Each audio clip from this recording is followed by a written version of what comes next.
wabarakatuh. Salam sejahtera bagi kita semuanya. Sebelumnya, perkenalkan, nama saya Dina dari Program Studi Komunikasi Angkatan 57, Sekolah Vokasi Institut Pertanian Bogor.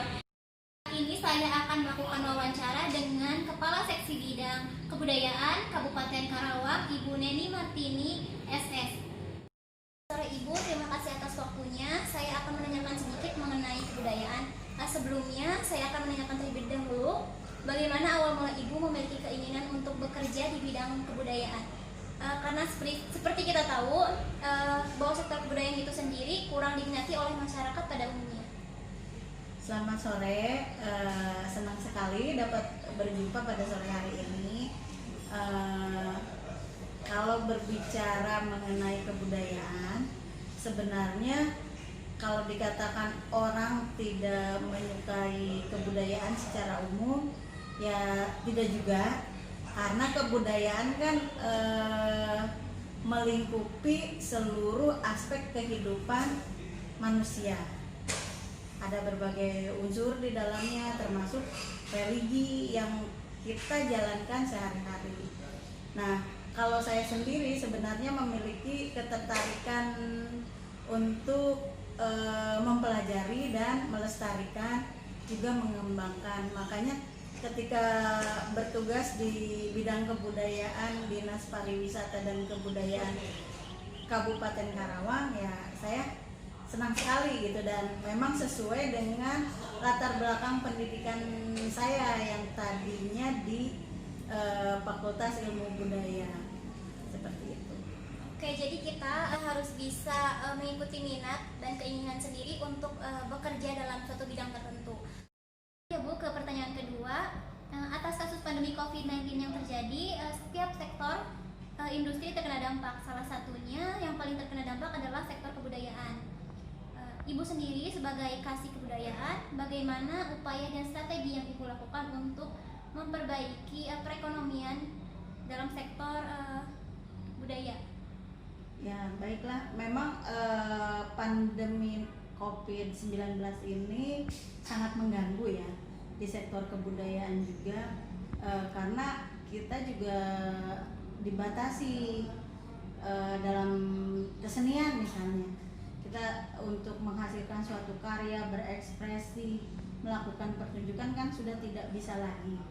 Nah, seniman-seniman juga dari sektor ekonominya otomatis terhambat.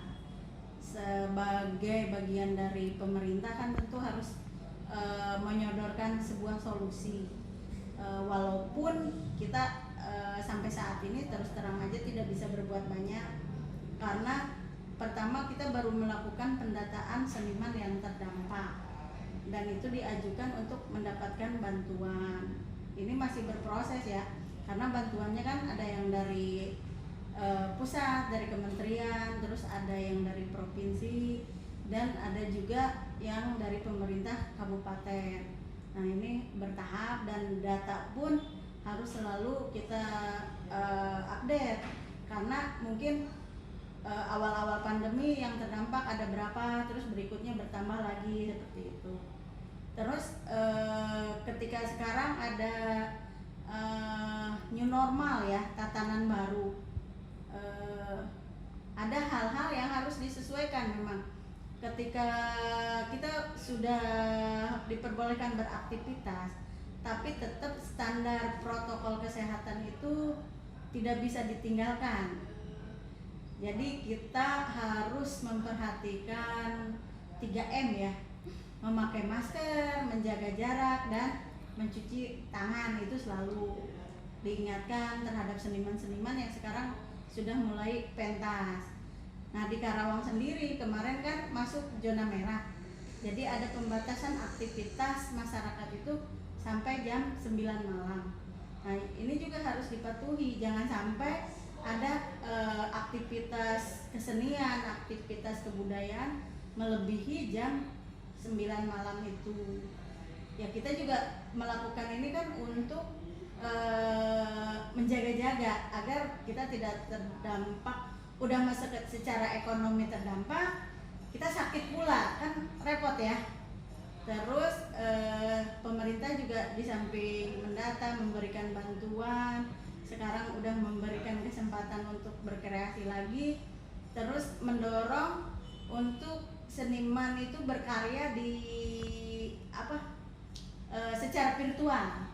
Jadi kita melakukan pementasan yang karya itu direkam dan disalurkan ke dalam media-media yang ada, misalnya Instagram atau YouTube kayak gitu. Didorong, intinya kita tetap berkesenian, berkebudayaan, tetapi tidak mengabaikan protokol kesehatan seperti itu.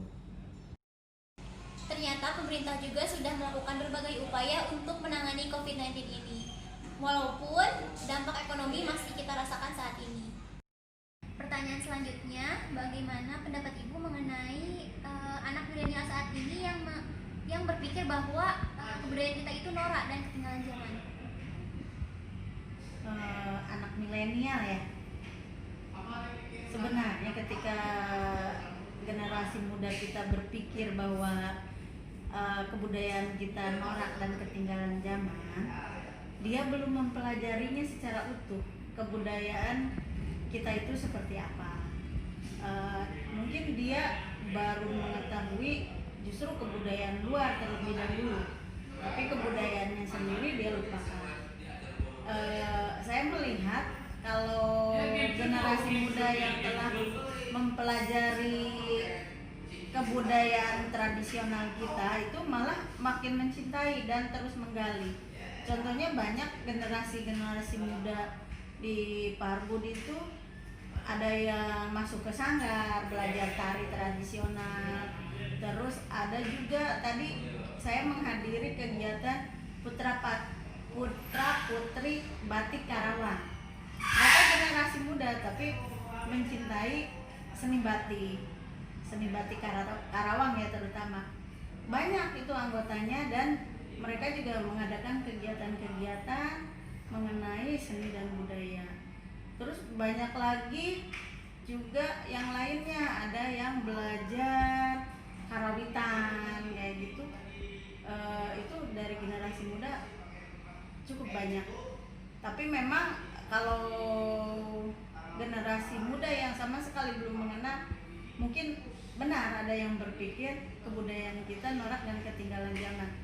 Nah, kami dari dinas mengupayakan terus mengenalkan budaya kita itu ke generasi muda dengan cara sosialisasi, melakukan pelatihan atau melakukan nonton bareng tentang budaya nasional, budaya Karawang seperti itu.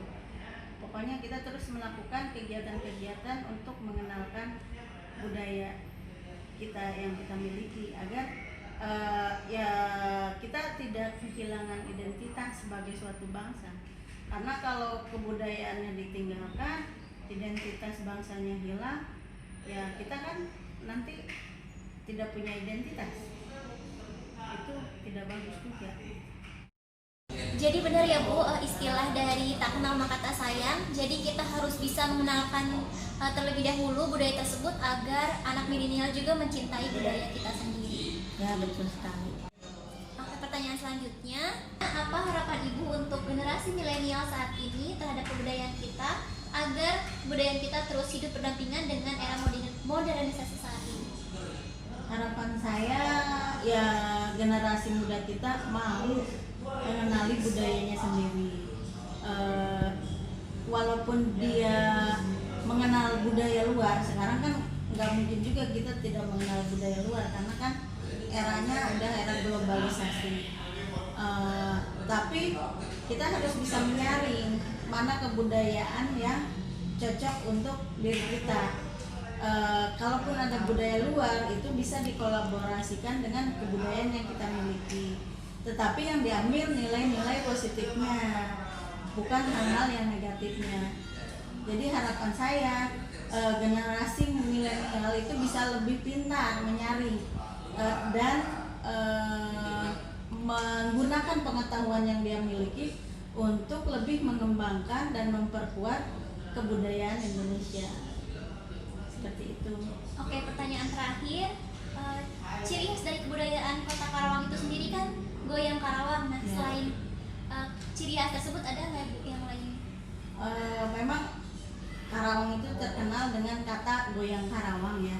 Ini mengandung makna yang dalam, tidak sekedar gerakan tarian saja, tapi juga dalam kajian historis itu banyak disebutkan bahwa kata goyang Karawang itu berkaitan dengan perjuangan kemerdekaan, di mana ada sekelompok seniman yang menggunakan keahliannya dalam pentas, dalam menari untuk mengelabui tentara Belanda agar lengah, kemudian diserang oleh TNI. Terus ada juga yang lebih mitos ini bahwa goyang Karawang itu disebutkan bahwa sesuatu yang terjadi di Karawang itu menjadi cikal bakal yang dapat menggoyang keseluruhan Indonesia, seperti kemerdekaan. Dirumuskannya awalnya kan di Rengas Dengklok, bahkan di Rengas Dengklok sudah dikibarkan bendera merah putih itu pada tanggal 16 Agustus 45, dan di Rengas Dengklok sendiri sudah diteriakkan kata merdeka itu tanggal 16 sebelum Indonesia tanggal 17 Agustus 45 menyatakan memproklamasikan kemerdekaannya. Jadi dari kejadian-kejadian itu dikatakan bahwa itu goyang Karawang juga gitu.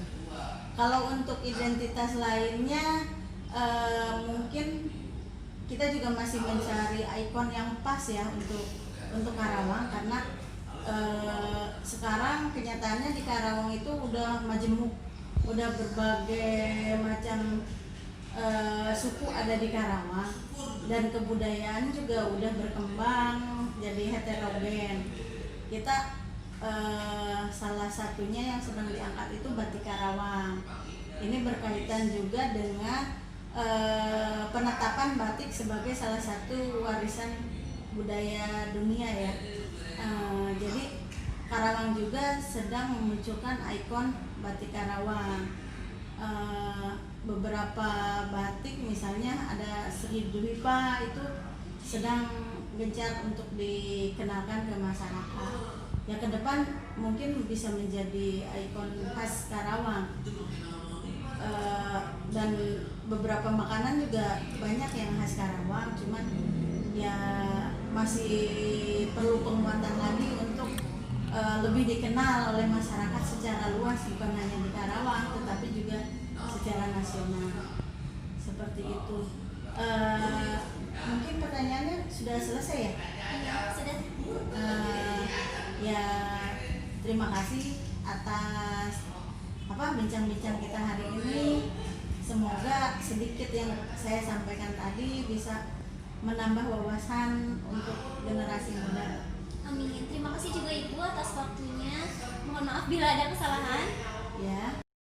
Alhamdulillah kita sudah melakukan wawancara dengan Ibu Neni Martini SS selaku bidang seksi kebudayaan Kabupaten Karawang. Banyak sekali informasi dan pembelajaran yang bisa kita dapat atas wawancara hari ini. Kesimpulannya, kita sebagai kaum milenial harus terlebih dahulu mengenali kebudayaan, baru kita akan mencintai budaya tersebut. Seperti kata pepatah, tak kenal maka tak sayang.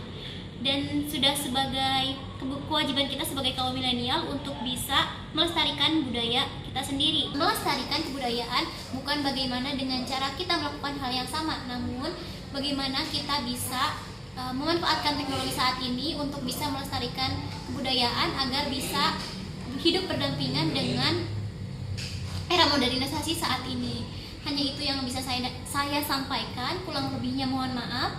Wabillahi taufiq wal hidayah. Wassalamualaikum warahmatullahi wabarakatuh.